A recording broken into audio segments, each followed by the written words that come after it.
코스닥 지수의 상승 흐름이 조금씩 더 커지고 있지만 코스피는 여전히 약세권에서 벗어나지 못하고 있습니다. 그 이유는 바로 반도체 대형주 삼성전자와 SK하이닉스가 계속해서 1%대 하락을 보이고 있는데요. 얼마 전까지만 해도 좋았던 대형 반도체주들의 하락이 또 나오다 보니까 마음이 괜히 더 급해집니다. 그래서 오늘 관련한 이야기 이분과 나눠보도록 하겠습니다. 인포스닥 데일리 김종효 전문위원 모셨습니다. 위원님 어서 오세요. 네, 안녕하십니까? 네, 반갑습니다. 지난주에 이제 TSMC 빨이라고 해야 되나요? 어쨌든 관련한 기대감은 대형 반도체주들이 정말 강하게 올랐단 말이에요. 그래서 드디어 육만전자도 회복을 했고, 그래서 이 실적 호조에 우리도 국내 메모리 쪽에 좀 기대감을 갖게 되는데 이걸 우리가 팩트로 봐야 될지. 센티먼트가 개선된 것, 네. 그러니까 분위기가 개선된 그쵸. 것은 맞다고 봐야 되는데 TSMC와 뭐 사업 구조가 다른 삼성전자와 SK하이닉스가 동일하게 적용받을 수 있다. 이건 좀 아닌 것 같습니다. 네. 그래서 예상했던 것만큼 나쁘지 않다라는 측면에서 저는 뭐 추가적인 반등이 더 이어질 거라고는 판단하고 있는데요. 네. 그럼에도 불구하고 우리가 기대하는 뭐 V자형의 반등, 뭐 증권사가 제시하고 있는 뭐 7, 8만 원의 목표가 그 정도까지 빠르게 올라갈 만한 그런 요소는 아니라고 보고 네. 있기 때문에 TSMC와 삼성전자, SK하이닉스가 왜 다른지 이 부분부터 명확하게 판단을 해야 지금 반도체 시장에 대한 이해를 할 수 있지 않을까 이렇게 보고 있습니다. 네, 뭐가 다른지 사실 우리가 구체적으로 얘기 안 해도 사업 부분이 삼성전자는 TSMC와 굉장히 다르고 또 반도체 안에서도 좀 많이 다르잖아요. 그 부분들 좀 명확하게 선을 좀 그어주세요, 위원님. 그러니까 TSMC가 왜 3분기에도 매출이 좋은지에 대해서 우리가 네. 살펴볼 필요가 있는데 말씀해 주셨다시피 뭐 파운드리만 하고 있는 TSMC 네. 그리고 메모리가 주력인 삼성전자, SK하이닉스는 다를 수밖에 없는데 그렇죠. 그러면 TSMC는 왜 3분기도 좋은가? 일단 퀄컴과 애플의 삼성이 가지고 있던 물량을 모두 TSMC가 가져갔잖아요. 그래서 소위 이제 가장 하이엔드급의 물량들을 TSMC가 다 삼성전자에서 뺏어갔기 때문에 네. 삼성전자의 비메모리가 내려앉으면서 삼성전자 약세가 이어져 온 거죠.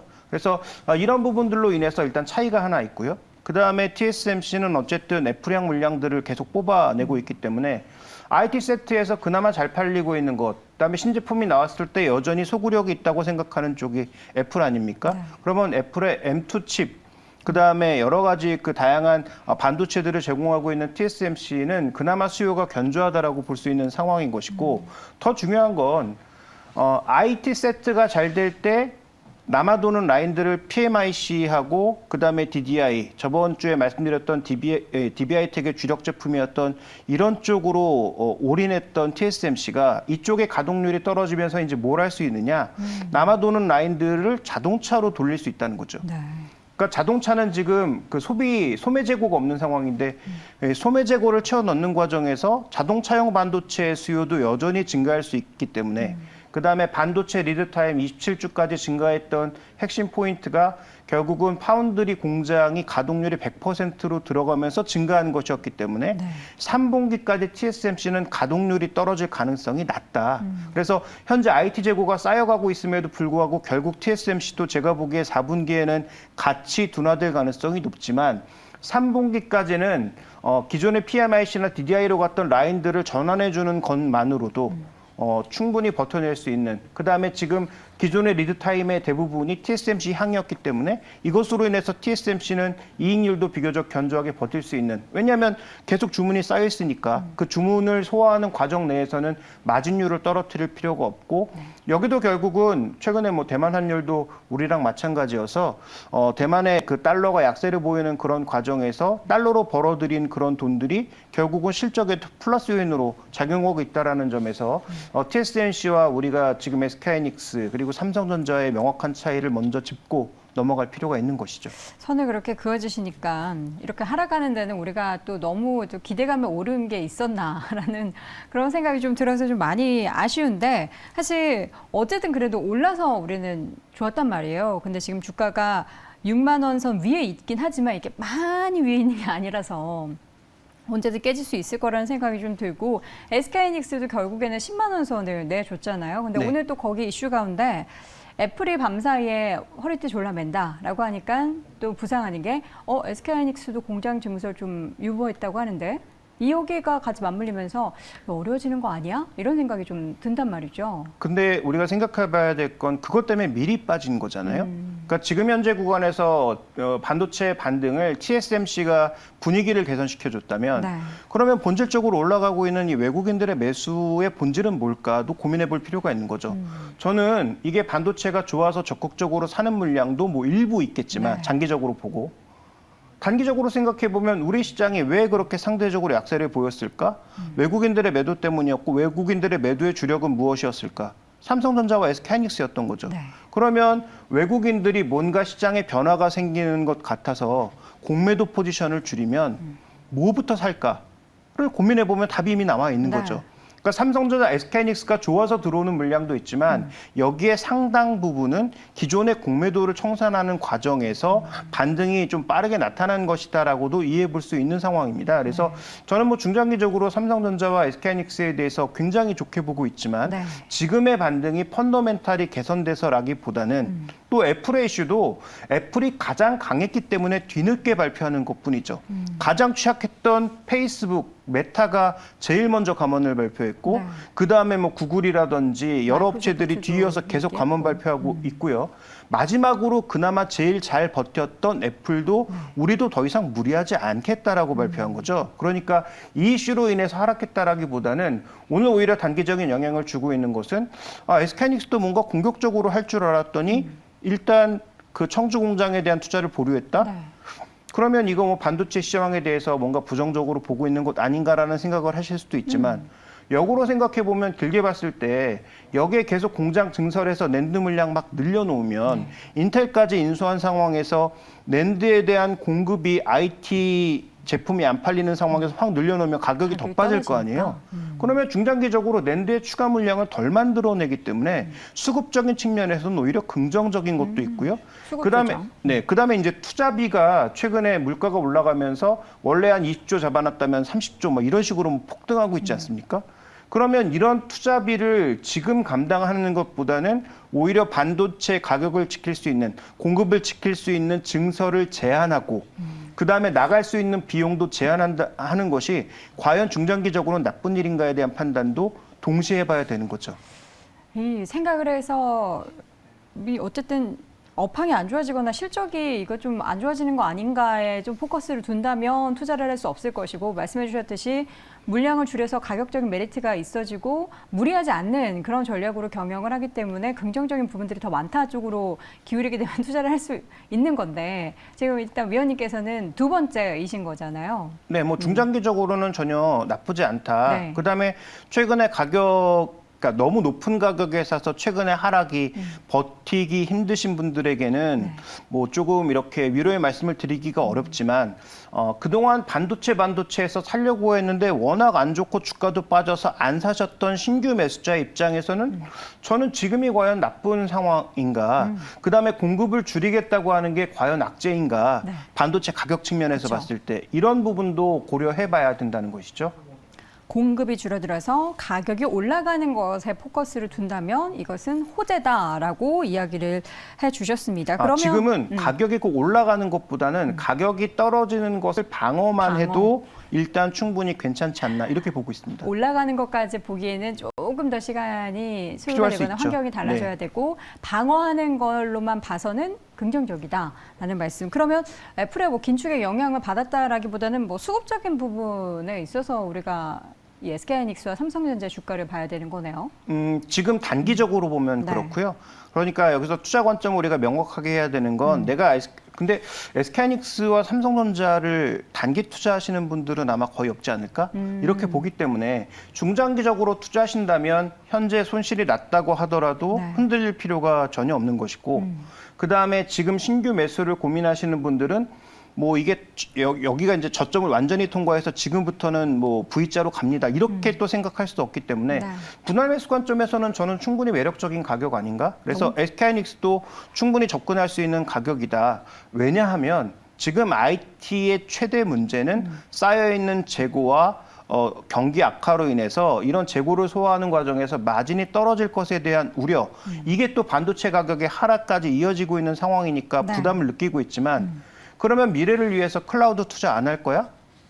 할 거잖아요, 결국은. 그다음에 또 우리가 생각해 보면 자율주행과 관련돼서 여러 가지 그 한 세트 안에 들어가는 메모리 양이 과연 줄어들까?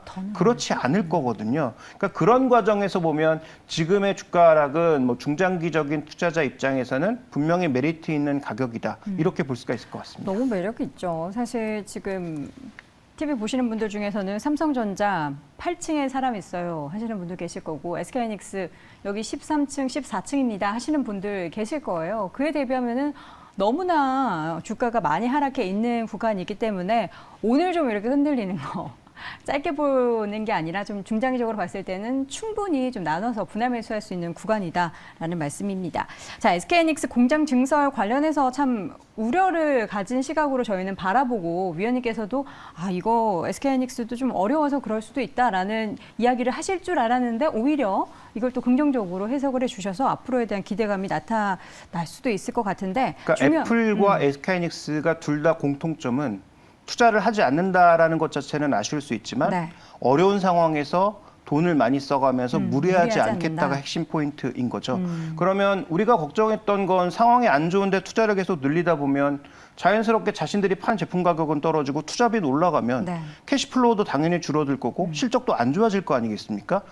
저는 만약에 정말로 뭐 향후 1년의 경기가 안 좋다면 이런 무리한 투자를 지금 단행하는 것보다는 오히려 투자를 하지 않아서 자신들의 비용도 세이브하고 네. 그다음에 그 반도체 가격의 하락도 일부분 완화시킬 수 있는 그런 물량 조절을 했다라는 것은 뭐 전혀 나쁜 이슈는 아니다라고 보고 있죠. 다만 여기서 아쉬운 것은 SK하이닉스의 투자로 인해서 수혜를 볼 것으로 예상했던 일부 소부장 기업들에겐 타격이 될 수 있겠습니다. 네. 그래서 SK하이닉스의 비중이 높은 그런 종목군들은 오늘의 이슈로 인해서 일정 부분 흔들릴 수 있습니다만 그렇다고 해서 SK하이닉스가 투자를 완전히 접은 건가? 또 그렇진 않을 거라는 거죠. 그래서 그런 종목군들 같은 경우에는 또 주가의 조정이 너무 깊어져서 가격적인 메리트가 발생하면 그것만으로도 또 매수의 기회가 올 수 있는 상황이기 때문에 이런 요소들은 각각의 상황에 따라 모두 우리가 좀 구분해 볼 필요가 있을 것 같습니다. 네. 증설을 하게 되면 이게 뭐 한 분기에 뚝딱 공장이 만들어지는 게 아니잖아요. 그렇죠. 그렇죠. 네, 지금 이제 채팅창에서는 다음 분기에 있어서의 실적이 담보가 안 되기 때문에 이 증설을 보류하는 게 아니냐 이런 얘기를 하시는데, 그러니까 비용을 쓰지 말아야죠. 그래서 허리띠를 미리 졸라매고 네. 경영을 조금 더 타이트하게 하는 것이다. 알겠습니다. SK하이닉스 방금 전에 이렇게 언급해 주셨던 내용 가운데 인텔을 인수한 내용이 과연 SK하이닉스에 얼마나 또 긍정적인 영향을 미칠 것인지도 궁금해요. 이게 네. 뭐 얼마나 긍정적일까요? 일단 낸드 시장은 뭐 아시는 것처럼 플레이어가 몇 개 없습니다. 네. 뭐 디램은 더 적지만, 근데 이 낸드 쪽도 몇 개 없거든요. 그런데 그 인텔의 사업부를 인수해서 그 플레이어를 더 줄인다라고 하는 것은 소위 이제 공급자 우위 시장을 만들 수 있어서 이건 뭐 중장기적으로는 당연히 좋은 이슈라고 봐야 되겠죠. 네. 단기적으로는 여기도 이제 비용이 많이 발생한 상황. 그래서 아까 부분과 결부지어서 말씀드리면 네. SK하이닉스가 최근에 돈을 굉장히 많이 쓰고 있잖아요. 뭐 지금 용인 쪽도 투자해야 되는 상황인데 이쪽은 아직 여러 가지 문제 때문에 투자가 본격적으로 들어가지 않은 상황인데다가 인텔의 낸드 부분을 인수하면서도 돈을 이미 쓴 상황이죠. 그다음에 만약에 청주 투자까지 하면서 추가적으로 비용을 더 냈다면 향후 경기가 안 좋아지고 실적이 안 좋아지는데 비용이 뭐 더 늘어날 것 아니겠습니까? 그래서 이런 요소들을 복합적으로 반영하면서 지금 움직이고 있는 것이기 때문에 현재의 현금을 세이브하는 것은 나쁘지 않고 그다음에 인텔의 낸드 부분을 인수하는 것은 단기적으로는 중립적일 수 있으나 중장기적으로는 낸드의 플레이어도 줄어들면 줄어들수록 치킨 게임의 가능성도 줄어들죠. 그런 차원에서 보면 분명히 뭐 아주 나쁜 결정이라고 볼 수 없는 그런 상황이다. 다만 쓴 비용 자체가 비교적 이제 이 종목들에 대한 또 그 해당 사업부에 대한 가격이 좀 높았던 시점에 체결된 계약이었기 때문에 그와 관련된 비용 발생은 뭐 일정 부분 감내해야 되는 그런 부분이라고 보고 있고요. 근데 SK하이닉스가 과거처럼 뭐 적자냈다가 흑자냈다가 이런 상황이 아니고 흑자 폭이 약간씩 변동이 있는 그 정도의 상황에서의 캐시플로우라면 아까 언급드렸던 인텔의 낸드 부분 인수와 관련된 현금의 그 창출 능력으로 충분히 커버할 수 있는 부분이라고 판단하고 있어서 이건 뭐 중장기적으로 나쁘지 않은 뉴스다 이렇게 볼 수가 있습니다. 네. 중장기적이라고 하면은 기간은 사실 다 각자 다르게 생각을 하잖아요. 이거 얼마나 좀 있어야 우리 시청자분들이 원하시는 정말 안정적인 가격대, 그러니까 사업부가 돌아서는 거. 이거 너무 어려운 질문이죠. 경기 침체가 안 오거나 아니면 네. 경기가 확실하게 돌아서거나 이거를 전망을 해야 되는 건데 이 중장기적이라면 뭐 얼마나 좀 보세요? 최소한 한 1년 정도는 아마 지나봐야 되지 않을까요? 그래서 뭐 제가 원래 생각하는 중장기는 한 2, 3년 정도를 보고 있지만 반도체 경기의 포인트는 어쨌든 투자 지연, 네. 그다음에 투자를 미루는 것이기 때문에 이와 관련돼서 저는 뭐 1년 이내에 답이 나올 거라고 네. 보고 있고 네. 그렇다면 인텔의 낸드 사업부로 인수한 그 시너지 효과도 1년 이내에 가시화될 가능성이 좀 있지 않을까 네. 이렇게 보고 있습니다. 사실 개인적으로 우리 김종효 의원님과 저는 선후배 사이인데 만약에 밖에서 제가 이런 거 물었으면 야, 너 그걸 질문이라고 하냐? 그걸 알면 내가 신이지. 아마 이렇게 말씀하시지 않았을까. 지금 이를 꽉 물고 계신 것 같은데 방송 끝나고 바로 나가셨으면 좋겠고요. 자, SK하이닉스 지금 어쨌든 주가가 많이 또 10만 원 선에 이탈해 있는 상태입니다. 가격 전략을 그럼 지금 구간에 세워본다면 어떻게 좀 세워볼까요? 일단 과거에 이제 하이닉스 같은 경우에도 굉장히 공격적인 목표 가격들이 많이 나왔었잖아요. 네. 뭐 지금도 공격적인 목표 가격들이 많이 있는 것으로 보이는데 일단 삼성전자나 SK하이닉스나 메모리, 뭐 낸드 플래시 이런 쪽의 가격이 조금 불안한 상황이기 때문에 네. 마진이 떨어질 가능성이 높죠. 그렇다면 우리가 당연히 목표 주가도 예전에 비해서는 조금 낮게 잡을 낮춰 필요가 잡아야. 있다. 그래서 뭐 1년 정도로 우리가 생각해 봤을 때 PER 한 10배 내외 정도로 생각해 볼 수 있는 저는 한 12만 원대에서 약간 넘어서는 정도의 가격이 이 종목의 목표 가격이 아닌가라고 판단하고 있고요. 반대로 지금 최근에 기록했던 저점이 8만 원대 초중반 정도의 가격이 최근에 저점이었는데 그 가격까지 깰 정도로 반도체 시황이 정말로 최악으로 가고 있는 것인가에 대해서는 네. 저는 뭐 그렇게 생각하지는 않습니다. 그 가격은 오히려 시장 수급과 여러 가지 상황으로 인해서 너무 과도하게 밀어버린 가격이라고 판단하고 있기 때문에 뭐 그런 상황은 다시 오지 않을 거라고 판단하고 있고요. 그래서 그보다 낮은 8만 원을 일부러 제가 손절 가격으로 굉장히 넓게 드렸는데 그렇게 여기까지는 안 올 것이다. 드린 이유는 그렇게 올 가능성은 별로 없고 만약에 그렇게 온다면 아까 제가 말씀드렸던 여러 가지 시나리오가 전부 다 하나도 맞지 않는 정말 최악의 상황이 오는 그런 상황이겠죠. 그래서 저는 뭐 그런 상황이 올 가능성은 지금은 가능성이 굉장히 낮다라고 보고 있습니다. 네, 그래서 손절가도 8만 원 선. 그러니까 이거는 모든 것이 다 최악일 때. 이 정도 되면 SK하이닉스뿐만 아니라 우리 시장 자체가 지금 이렇게 2,000선 위에 있지도 못하겠죠. 자, 이렇게 해서 오늘 SK하이닉스 그리고 반도체 대형주 또 애플까지 관련해서 쭉 확인을 해봤습니다. 오늘 이 시간 인포스탁 데일리 김종효 전문위원 함께했습니다. 위원님 고맙습니다.